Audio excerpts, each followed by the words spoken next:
Good afternoon. Sorry for the very delayed start today. The President spoke earlier today with Kentucky Governor Matt Bevin and offered his deepest sympathies and condolences to the victims of the attack at Marshall County High School. We are preparing to leave tonight for Switzerland, where the President will be attending the World Economic Forum. Director Cohn and General McMaster did a great job previewing that trip to all of you yesterday, so I won't add too much more to their remarks. The President is very much looking forward to delivering the message to the world that America is open for business and that there is no better time in history to invest and create jobs here in the United States. As you all know, this week is National School Choice Week. Secretary DeVos has been a strong leader on this issue for many years, and she was doing a great job leading the charge at the Department of Education. The President released a proclamation officially declaring this National School Choice Week. To maintain our global leadership and strengthen our modern economy, he wrote, "America's education system must prepare students for the unforeseen challenges of the future by giving parents more control over their children's education. We are making strides toward a future of unprecedented educational attainment and freedom of choice. During National School Choice Week, I encourage parents to explore innovative and educational alternatives, and I challenge students to dream big and work hard for the futures they deserve. I also urge state and federal lawmakers to embrace school choice and enact policies that empower families and strengthen communities." On the nominations front, we were pleased to see the Senate confirm the President's highly qualified nominee to chair the Federal Reserve, Jerome Powell. We're also pleased that the President's HHS Secretary nominee, Alex Azar, cleared his final procedural hurdle in the Senate on a bipartisan basis. We look forward to Mr. Azar's confirmation so we can continue working to lower health care costs and increase the quality of care for all Americans. Finally, before taking your questions, I'd like to deliver a statement and update regarding the path forward on immigration. Last fall, the White House sent Congress a list of the core reforms necessary to fix our immigration system. These reforms were assembled in coordination with frontline law enforcement officers and career public servants who know what is necessary to keep America safe. Since that time, President Donald J. Trump and his administration have hosted dozens of meetings with Republican and Democrat leadership and rank-and-file members of the House and Senate to discuss these reforms and find a bipartisan path forward. Based on these negotiations, the White House will release a legislative framework on Monday that represents a compromise that members of both parties can support. We encourage the Senate to bring it to the floor. This framework will fulfill the four agreed-upon pillars: securing the border and closing legal loopholes, ending extended family chain migration, canceling the visa lottery, and providing a permanent solution on DACA. After decades of inaction by Congress, it's time we work together to solve this issue once and for all. The American people deserve no less. And with that, I'll take your questions. Zeke. Thanks, sir. For your first on that immigration announcement, does that legislative framework you said is a permanent solution for DACA, does that include a path to citizenship for the recipients? Well, if I told you now, it would kind of take away the fun for Monday. We will, again, as I said, be rolling out some of the specifics of the framework of that legislation that we'd like to see on Monday. I'm not going to get ahead. I'm not going to go any further than we have in laying out the principles we already have over the last several days. And separately, you mentioned the Davos trip. Secretary Mnuchin made some news over there earlier today when he said that when he supported that he was pleased to see that there was a weaker dollar. That was a break from previous Treasury secretaries. Does that reflect accurately the President's view of U.S. currency? Look, currently we have a very stable dollar because of how well the U.S. is doing, and it's as powerful as it's ever been, and therefore it's the reserve currency of the world, and that's the official position of the White House. Celia?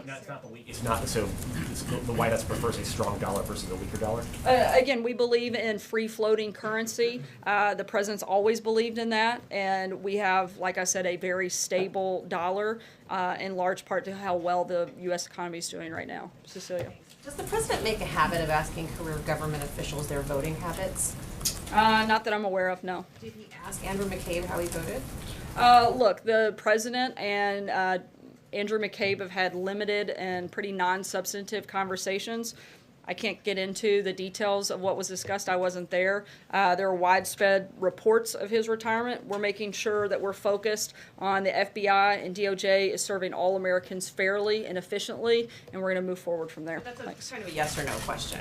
He did or didn't ask. I wasn't in the room. I don't know what was discussed. I know he didn't ask me, so I can tell you that. Pamela? But does the president trust the FBI and the people who work at the FBI? He certainly has 100% confidence in Director Wray, and that's why he put him there. He feels like he is the right person to lead the FBI. As I've said many times before, he has confidence in the rank and file members of the FBI. We're not going to let a few bad actors tarnish the entire group. But that's why Director Wray is there, and he feels like any changes that need to be made, he will make those changes. Kevin. Thank you, Sarah. The Justice Department is threatening 23 so-called sanctuary cities, including New York, Chicago, and Los Angeles, with subpoenas if they fail to provide documents to show whether local law enforcement officials are sharing information with federal immigration authorities. What's the White House's view on this? And the fallout from that appears to have affected the attendance of some mayors to today's event. If you would comment on that, I appreciate it. The White House has been very clear that we don't support sanctuary cities. We support enforcing the law and following the law. And that is the Department of Justice's job, is to do exactly that. And if mayors have a problem with that, they should talk to Congress, the people that pass the laws. Department of Justice enforces them, and as long as that is the law, the Department of Justice is going to strongly enforce it. How will that impact the White House's relationship with some of the larger city mayors in this country, with whom this White House is pledged to not only work hand in hand on some major policy issues, in particular with infrastructure? Look, we would love to be able to work with these mayors, particularly on issues like infrastructure and other things, but we cannot allow people to pick and choose what laws they want to follow. If we have a country with no laws, then nothing matters. So we cannot allow a few individual people to decide that they don't want to follow the rules. You guys wouldn't be allowed to do that in your own networks and outlets, and the federal government cannot allow people to act independently and completely ignore the law. Major. In the development of this compromise framework that you're going to release on Monday, how closely did the president and his staff work with the House Republican leadership? Look, we've been working with both House and Senate members. We've had dozens of conversations with them, and the framework that you see on Monday will be born out of a lot of those conversations that we've had with a number of members, both Republicans, Democrats, House and Senate. The president's belief that once that's presented, that would be a package that could pass the House of Representatives? We'd certainly like to think so.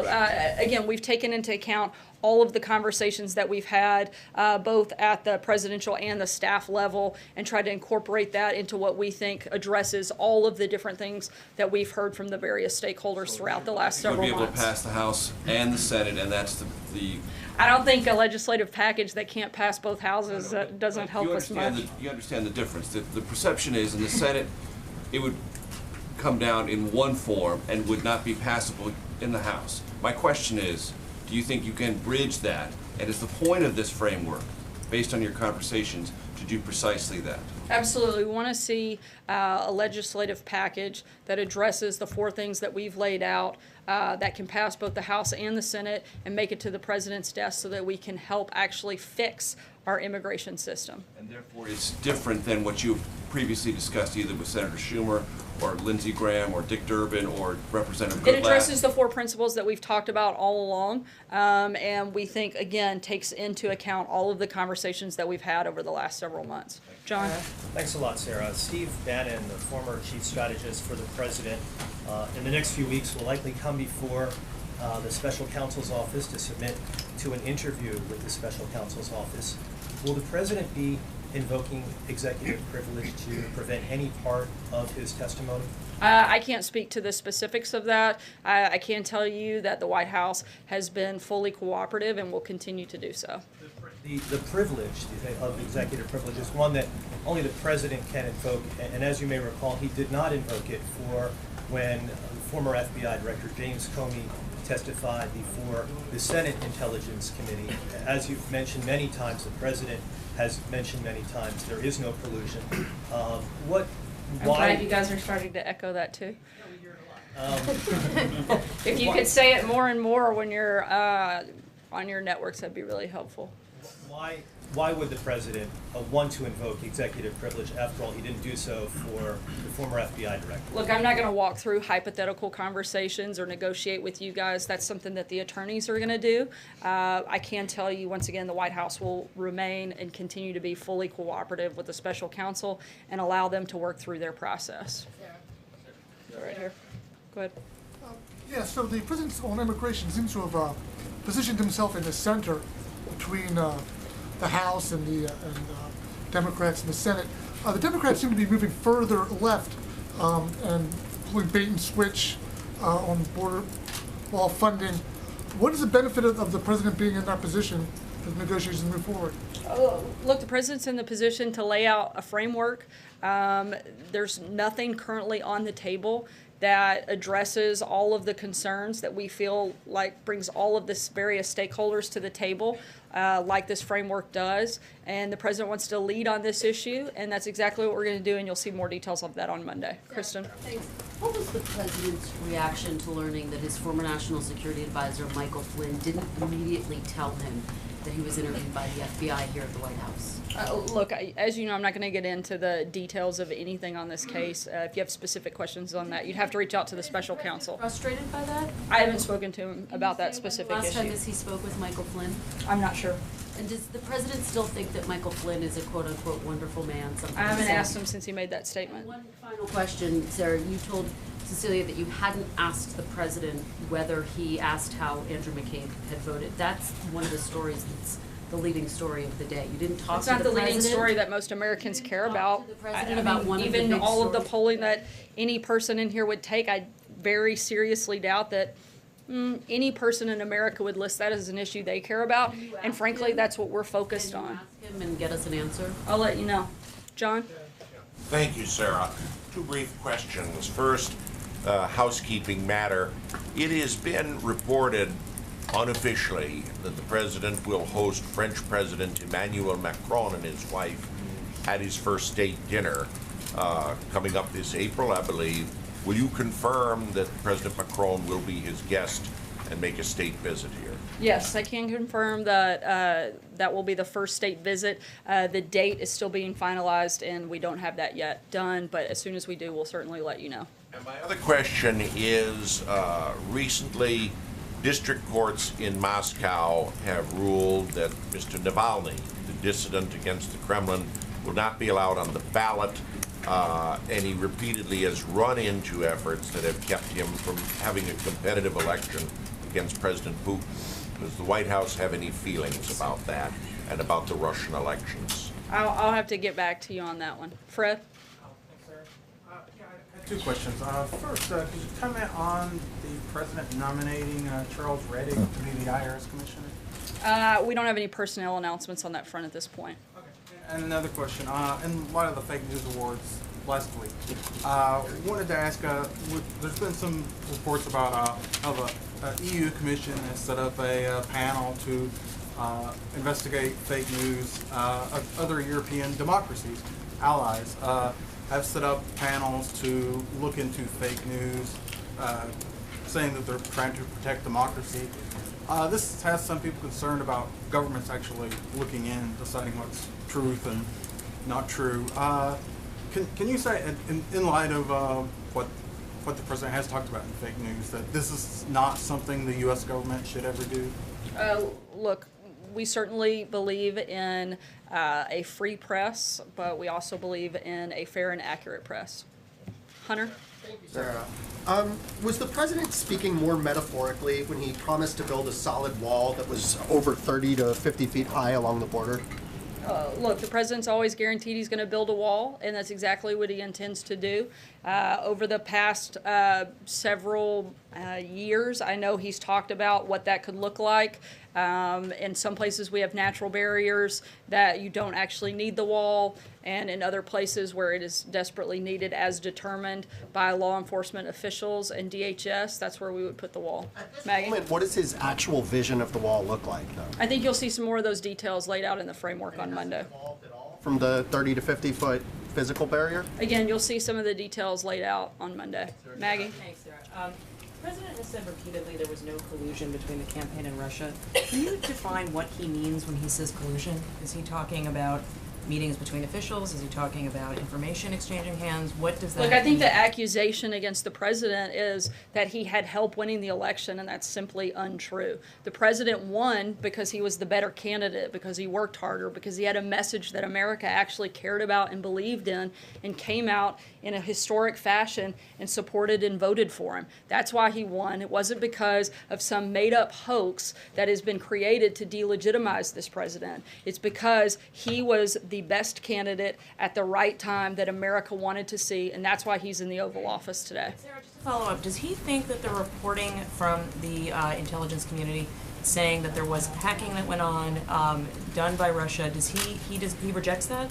Or does No, he accept- he's addressed that, but that doesn't mean that he participated in it.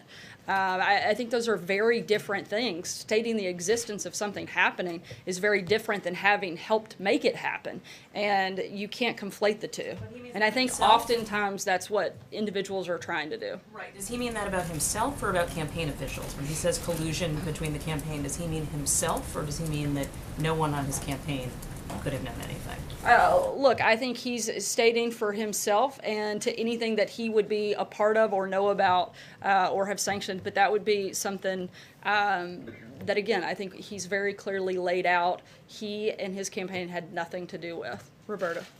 Sarah, you talked about the stability of the U.S. dollar, but today when Secretary Mnuchin spoke about the U.S. dollar, his remarks sent the dollar down to a 3-year low. So I'm wondering whether the White House has concerns about the way he casually talked about the value of the dollar, and whether you can say unequivocally whether the White House believes in a strong dollar policy.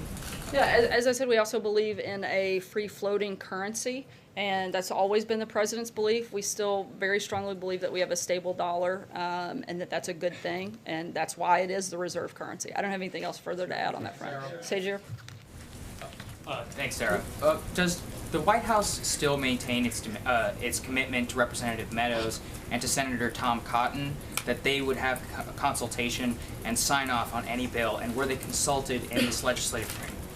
Again, we've been consulting with both of those individuals as well as a number of other members of Congress and incorporated a lot of those thoughts and ideas into this framework that you'll see on Monday. Take one last question, Peter. Sarah, let me ask you. On Tuesday, it was a high school in Kentucky. Monday, a school cafeteria outside Dallas, a charter school parking lot in New Orleans as well. There have been 11 shootings at schools in the first 23 days of this year. In October, after the Vegas shooting, you said it was an unspeakable tragedy from that podium, said it was a day for consoling survivors and mourning those who we lost.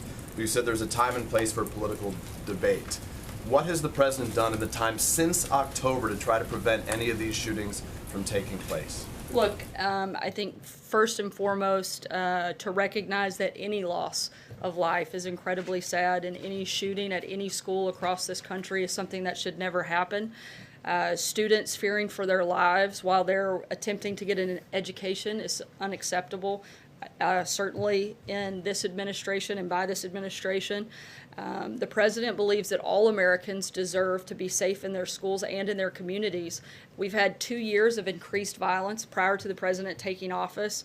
We've tried to crack down on crime throughout the country. The president instructed his administration to make the recent crime wave a top priority. Some of the things that they've accomplished in that process and been focused on is they've charged more defendants with violent crime offenses than in any year in decades. They've charged the most federal firearm prosecutions in a decade, and they've convicted 1,200 gang members and took down numerous drug trafficking organizations, all in an attempt to help create safer and better communities and certainly safer schools. Thanks so much, Wait, guys. Sarah, to be clear, you said we all agree that we want students to be safe at schools. That's not in dispute. And we all agree we don't want there to be crime. But what is the president specifically doing? You guys said at the time today was not the day, but we should have these Look, policies. I just read off a lot of the things that he's doing. We should have the policy conversation. So the question is, what is the policy the president's willing to pursue or actively direct others to pursue to help make sure that these students are safe? Look, I know the Department of Justice instructed ATF to do a thorough review on a number of firearm provisions. That is ongoing, and it will be submitted to the Office of Management and Budget. We're going through that process. That policy review and that policy discussion is taking place. At the same time, the President has instructed the Department of Justice to crack down and make the crime wave that took place long before the President ever came into office a major priority. And you're seeing that happen. You're seeing a Department of Justice that is being active, empowering its law enforcement to crack down on crime. And that's what those results that I just read out to you show, is that they're putting a focus on that. Shootings seem to be their own category. We agree we don't want crime. I think they're part of a crime wave, absolutely. I don't think you can completely separate the two. They are a part of domestic violence, and I think that it certainly would be part of a crime wave that we are focused on addressing, and you can see some of the things that we've done since taking office. For the nation and tell Americans how he feels about this issue and try to do what he can with the bully pulpit I think to help. he has, Peter. I mean, to sit there and question, I'm sorry, hold on. I was polite and let you finish, I'll but listen. let me be very clear on this. The fact that you're basically accusing the president of being complicit in a school shooting is outrageous. It's his advertisement that accuses the Democrats of being complicit on a different topic. I'm not accusing the president of anything. Ignoring I'm the fact concerned of the about safety and students in America security who of wanna our know what he's gonna borders is do. very different. The president has been very clear and instructed the top law enforcement agency in this country to crack down on crime and to do everything they can to prevent these types of things. We've talked about it here numerous times, and we're going to continue moving forward in that process. Thanks, guys.